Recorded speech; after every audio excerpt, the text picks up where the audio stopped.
खुलुमबाय स्टुडियोआव दं आं राजीव बसुमतारी। बे समाव प्रमोद बर'नि दैदेननाय बिटिआर सरकारा 3 बोसोराव आगान होबाय। बे समाव जों बुंनांगोन बिटिआर एबा बिटिसि ओनसोलाव थांनाय गोलाव समनिफ्राय दाङाबाजि मोनसे हारिया मोनसे हारिजों बुलाय सौलाय आरो न' सौलायनाय गोबां गावजों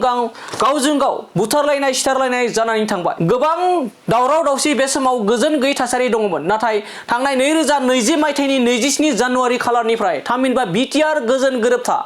दुलाराय बर' फरायसा आफाद एनडिएफबि लोगोसे गुबुन आफादजों खौसे जानानै थांनाय 2020 मायथाइनि 27 जानुवारि खालाराव बिटिआर गोजोन गोरोबथा जादोंमोन। आरो बे बिटिआर गोजोन गोरोबथानि उनाव प्रमोद बर'नि दैदेननाय बिटिआर सरकारा गोबां गोजोन लाबोदों आरो गोजोन खौसेथि फैदों होननानै जों मानिनांगोन एबा बुंनांगोन। मानो होनना बुङोब्ला थांनाय गोलाव समाव थासारिया जोंनि ओनसोलाव गाज्रिमोन आरो गुबुननिफ्राय गुबुनसिम जोंनि बिटिआरसिम फैनो थाखाय गोबां सानोमोन। आरो बे बाथ्राखौ जों बुङाखै, दाबसेनिफ्राय एबा बिटिसिनि बाहेरनि बायजोनि गुबुन हारिनि सुबुंफोरा बिटिसिआव फैनो थाखाय गियोमोन सानोमोन होननानै गोबां बाथ्रा समाव एबा गोबां समाव जोंनि खौरांनि गेजेरावबो बुंनायखौ बे समाव नुना मोनो। नाथाय थांनाय 2020 मायथाइनि आफ्टार बिटिआर गोरोबथानि उनाव थामहिनबा प्रमोद बर'नि दैदेननाय सरकारनि उनाव एबा सरकारनि समाव दिनै हिंसायारि जाथायफोरा जोबनानै थांबाय, गावजों गाव एना एनिया जोबनानै थांबाय आरो हाथियारनि सोमावसारनाय बेफोरो जोबनानै थांबाय होनना बुंजायो। दा बेखौ लानानै दिनै बिटिआर सरकारा थामहिनबा प्रमोद बर'नि दैदेननाय बिटिआर सरकारा गोजोनखौ बरायनानै आरो अरायसम गोजोनखौ थामोनथा खालामना लाखिनो थाखाय दिनै मोनसे हाबाफारि लादों। आरो बे हाबाफारिखौ क'क्राझार जिल्लानि सिङाव थानाय साइ स्टेडियामाव लानाय जादों आरो बेयाव गोबां रोजा सुबुंफोरा बे हाबाफारियाव बाहागो लादों। जेराव बिटिआरनि नोंथांमोना ग्राफिकनि गेजेरजों नुना मोनदों जे बिटिआरनि गाहाय मावफुं सोद्रोमा प्रमोद बर', लोगोसे बिटिआरनि लेङाइ गाहाय मावफुं सोद्रोमा गबिन्द चन्द्र बसुमतारी, लोगोसे रायजोनि मन्त्रि अशोक सिंघाल बिथांमोनजों लोगोसे गोबां दैदेनगिरि बिथांमोना बे हाबाफारियाव बाहागो लानायखौ जों नुना मोननाय जादों। आरो बे हाबाफारिजों लोगोसे साफ्रोमबोनि आखायाव टर्च लाइट एबा लाइट फोजोंनानै दिनैनि बे गोजोन थासारिखौ बरायदों आरो अराय सम फैबाय थानाय समाव गोजोन थासारिखौ थामोनथा खालामना लाखिनो हमथाना लाखिनो थाखाय समायखिरा लादों दिनैनि बे हाबाफारियाव। आरो बे हाबाफारियावहा लोगोसे गोबां रायजो राजाफोरा मुखुब जादों, रंजादों, मोसादों, बरायदों दिनैनि बे गोजोन थासारिखौ। मानो होनना बुङोब्ला जों बुंनांगोन 2020 मायथाइनि सिगां बोसोराव एबा सिगाङाव गोलाव बोसोर जोंनि बर'नि गेजेराव बा बिटिसि ओनसोलाव बिटिआर ओनसोलाव गोबां गावजों गाव एना एनि सोंखारिलायनाय, न'खर सावलायनाय गोबां बेफोरबायदि जानानै थांबाय। जोंनि बर' हारिनि गेजेरजों लोगोसे गुबुन हारिजों गोबां बेबायदि दाङाबाजि जालांना थालांबाय। बेफोरखौ लानानैनो थांनाय 2020 मायथाइनि 27 जानुवारि खालाराव बिटिआर गोजोन गोरोबथा जायो। आरो बे बिटिआर गोजोन गोरोबथाखौ लानानै दिनै बिटिआरनि थामहिनबा प्रमोद बर'नि दैदेननाय बिटिआर सरकारा 3 बोसोर आगान होबाय। 3 बोसोरनि उनाव एबा 3 बोसोर आबुं जाबाय। बे 3 बोसोराव बिथांमोना मा जौगानाय खामानि मावखो प्रमोद बर' बिथाङा फोरमायदों। लोगोसे दिनैनि बे हाबाफारिनि गेजेरजों थांनाय गोलाव समाव जोंनि बिटिएडि थामहिनबा गोदो बिटिएडि दङमोन, दायो बिटिआर जाबाय। दा गोदोनि समाव माबायदि थासारिमोन, गावजों गाव माबायदि नांलाय खमलाय जायोमोन, माबायदि एना एनि जायोमोन, माबायदि बुथारनाय सिथारनाय जायोमोन, बेखौ लानानै बिटिआरनि गाहाय मावफुं सोद्रोमा प्रमोद बर' बिथाङाबो गोबां बाथ्रा बुंनायखौ जों बे समाव नुना मोननाय जादों। दा बे समाव नोंथांमोना नुना मोनदों आखाइ टर्च फोजोंदों, मबाइलनि टर्चखौ फोजोंदों। बिनि ओंथियानो जाबाय गोजोनखौ जों थामोनथा खालामना लाखिनो आरो गोजोनखौ बिथांमोना बरायदों। थामहिनबा साफ्रोमबो रायजो राजा बिथांमोना रोजा सुबुंफोरनि आखायाव मबाइलनि टर्चखौ बिथांमोना फोजोंना लादों। आरो बे मबाइलनि टर्चखौ फोजोंनायनि गुबै जाहोना जाबाय गोजोन आरो खौसेथिखौ बिथांमोना थामोनथा खालामना लाखिनाय आरो बरायनाय। मानो होनबा जोंनि बिटिआराव दायो गोबां गोजोन फैबाय होनना जों बुंनांगोन, जेरावहा गावजों गाव बुथारलायनाय सिथारलायनाय आरो गावजों गाव एना एनिफ्रा गोबां जोब्बाय होननानै बे समाव प्रमोद बर' थामहिनबा बिटिआरनि गाहाय मावफुं सोद्रोमा प्रमोद बर' बिथाङाबो बे समाव फोरमायनायखौ नुनो मोननाय जादों। दानिया फैदो दिनैनि बे हाबाफारिनि गेजेरजों बिटिआरनि गाहाय मावफुं सोद्रोमा प्रमोद बर'जों लोगोसे बिटिआर हाग्रा बिफाननि मावफुं सोद्रोमा रनजित बसुमतारी बिथांमोना लोगोसे गोबां दैदेनगिरिफ्रा जोंनि खौरांगिरि एबा खौरांनि गेजेरजों दिनैनि बे गोजोन थासारिखौ बरायनाय हाबाफारि लानायखौ मा बाथ्रा बुंनो जों आबुङै मिथिना लानि। 3 বছৰ কমপ্লিট হ'বলৈ গৈ আছে অহা ডিচেম্বৰ 15 তাৰিখত। আৰু আমাৰ যিটো চুক্তি আছিলে 3 বছৰ যোৱা জানুৱাৰীৰ 27 তাৰিখত হৈ গ'ল। এতিয়া সকলো ৰাইজে অনুভৱ কৰিছে, আমাক কৈছে যে যে যিটো শান্তি বড়োলেণ্ডত প্ৰতিষ্ঠা কৰা হ'ল এই শান্তিটো সুৰুযুগুমীয়া কৰাৰ কাৰণে সকলো অংশগ্ৰহণ কৰি এটা চেলিব্ৰেশ্যন কৰিব লাগে আৰু প্ৰধানমন্ত্ৰী নৰেন্দ্ৰ মোদী ডাঙৰীয়া ভাৰতৰ গৃহমন্ত্ৰী অমিত শ্বাহ ডাঙৰীয়া আৰু অসমৰ মুখ্যমন্ত্ৰী ডক্টৰ হিমন্ত বিশ্ব শৰ্মা ডাঙৰীয়াক ধন্যবাদ জনাব লাগে আৰু ইয়াৰ কাৰণে আজি আমি এটা থেংকছ গিভিং প্ৰগ্ৰাম হিচাপে কোকৰাঝাৰ চাই ষ্টেডিয়ামত হাজাৰ হাজাৰ লোকৰ উপস্থিতিত আয়োজন কৰিছে কাৰণ বড়োলেণ্ডে এতিয়া শান্তিটো চেলিব্ৰেট কৰি আছে দশকৰ পৰা দশক ধৰি আমাৰ হত্যা হিংসা বিভিন্ন ব্লাডছেড আমাৰ মাজত ঘৰ জ্বলাজ্বলি বিভিন্ন পৰিৱেশ হৈ আছিলে ইয়াত সকলো আতংকিত হৈ আছিলে তেনেকুৱা পৰিৱেশ হোৱা 3টা বছৰ কমপ্লিট হৈ গ'ল ইয়াত কোনো ধৰণৰ অশান্তি হোৱা নাই কোনো গত সংঘৰ্ষ হোৱা নাই সকলোৱে শান্তি আৰু নিৰাপত্তা পাবলৈ সক্ষম হৈছে আৰু এইটো এইকাৰণে সক্ষম হ'ল ভাৰতৰ প্ৰধানমন্ত্ৰী নৰেন্দ্ৰ মোদী ডাঙৰীয়াই 2020 চনত আহি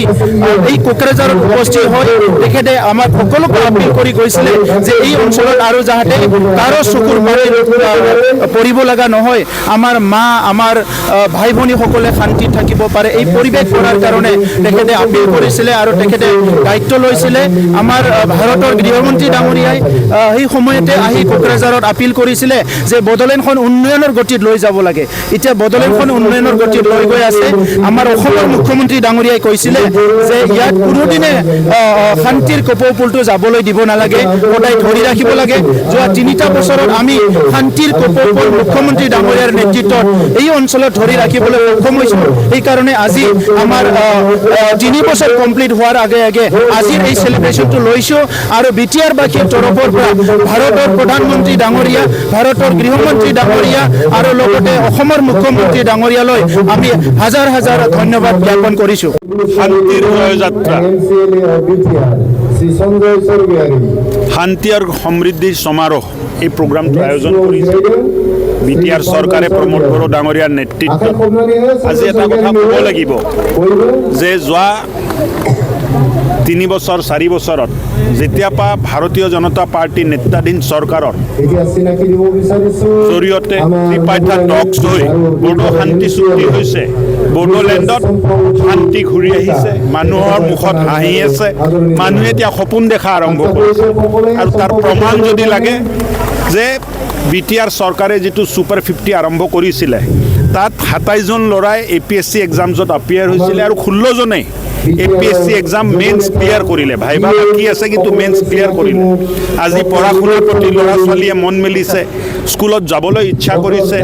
শান্তি ঘূৰি আহিছে মানুহে বেলেগ বেলেগ কামত নিজক নিয়োগ কৰিছে উন্নয়ন হৈ আছে ৰাস্তা ঘাট পদূলি হৈ আছে মেডিকেল কলেজ হৈ গ'ল এতিয়া স্কুলবিলাক ভাল হ'বলৈ ধৰিছে মই ভাবোঁ যে শান্তিৰ যিটো বাতাবৰণ বিটিআৰত সৃষ্টি হৈছে বিটিআৰতো এতিয়া উন্নয়ন হ'ব উন্নয়নৰ যাত্ৰা আৰম্ভ হৈছে আৰু এই শান্তিৰ জয়যাত্ৰা অহা দিনবোৰত উন্নয়নৰ জয়যাত্ৰালৈ ৰূপান্তৰিত হ'ব বুলি মই আশা কৰিছোঁ गोरोबथानि जा दावबायनाय बे गोजोननि दावबायनाया फैयै फैयै जोंना बोसोरथाम जाबाय बेनिखायनो अबंलावरिखौबो हामबाय होनदों बे थासारिखौ जों साफ्रोमबो बिटिआरबासिनो होफैनायनि थाखाय हामबाय होदों प्राइम मिनिस्टार बिथांखौ हम मिनिस्टार बिथांखौ चिफ मिनिस्टार बिथांखौ जोंनि दुलाराय भारतनि साफ्रोमबो रायजो राजाजों लोगोसे बिटिआरनि रायजो राजाखौ जे जोंनि बिटिआर हालामाव शान्ति गायसननायखौ मानव गेदेर प्रमोद बर' बिथांनि दैदेननायाव जोंनि जा बिटिआर सरकार साफ्रोमखौबो बा जोंखौ हेफाजाब होनायनि थाखाय आरो बे शान्तिनि दावबायनायखौ जागायनायनिफ्राय दिनै बोसोरथामसिम जाबायदि जोङो साफ्रोमबो बिटिआरबासिया गोसो मोदोम जिउ होनानै मावदोंमोन बेखौ जोङो ग्रान्ड साक्सेस खालामनो हाबाय आरो बेनिनो दिनै हामबाय होनाय सानमोन रायजो राजाफोरखौ मा खावलायगोन सार बे गोजोन गोरोबथाखौ गोजोर खालामनायनि बिथिङाव शान्ति फैयोब्ला जौगाथाय फैयो जौगाथाय फैयोब्ला मुलुगनि जौगानाय सुबुंफोर बेफोरजों फेर फाथिलायनानै गेरेमसा हारि दानायनि बेलायावहाय जों आवगायनो हायो जाय सानस्रिखौ बड'फा इउएन ब्रह्मआ जोंनो होलांदोंमोन बे थांखिखौ बा सानस्रिखौ जाफुंहोनायनि थांखिजोंनो जोङो दिनै शान्तिखौ गायसननायजों लोगोसे जोङो जुगामि मोनसे गाहाम बिथिङाव दावगालांनायनि थाखाय बे हाबाफारिखौ मावदों गतिके जोंनि बिटिआरबासिया दिनै शान्तिखौ मोननायनि थाखाय जेसेबां रंजानाय मोनदों जेसेबां गाहामनि थाखाय सेलेब्रेसन खालामदों जुगामि खालामलांनायनि बा दैदेनलांनायनि थाखाय जों साफ्रोमबो अबंलावरिनो आर'ज गाबनांगोन जोङो जेन जुगामि गोग्गो खालामनो हायो ভাৰতৰ যিবোৰ নেতা আৰু অসমৰ যিবোৰ নেতাই বিটিআৰ অঞ্চলত শান্তি স্থাপনৰ ক্ষেত্ৰত নিৰ্বাচনী উনাवहाय বলিষ্ঠ পদক্ষেপ লৈ পেলাই এইটো সফল কৰি তুলিছে সম্ভৱ কৰি তুলিছে এইসকলক বিটিআৰবাসী ৰাইজৰ হৈ আমি ধন্যবাদ দিয়াটো প্ৰয়োজন বুলি ভাবি আমি থেংকছ গিভিং আৰু ধন্যবাদ দিয়া এটা কাৰ্যসূচীৰে আমি নৰেন্দ্ৰ মোদী অমিত শ্বাহ আৰু ডক্টৰ হিমন্ত বিশ্ব শৰ্মালৈ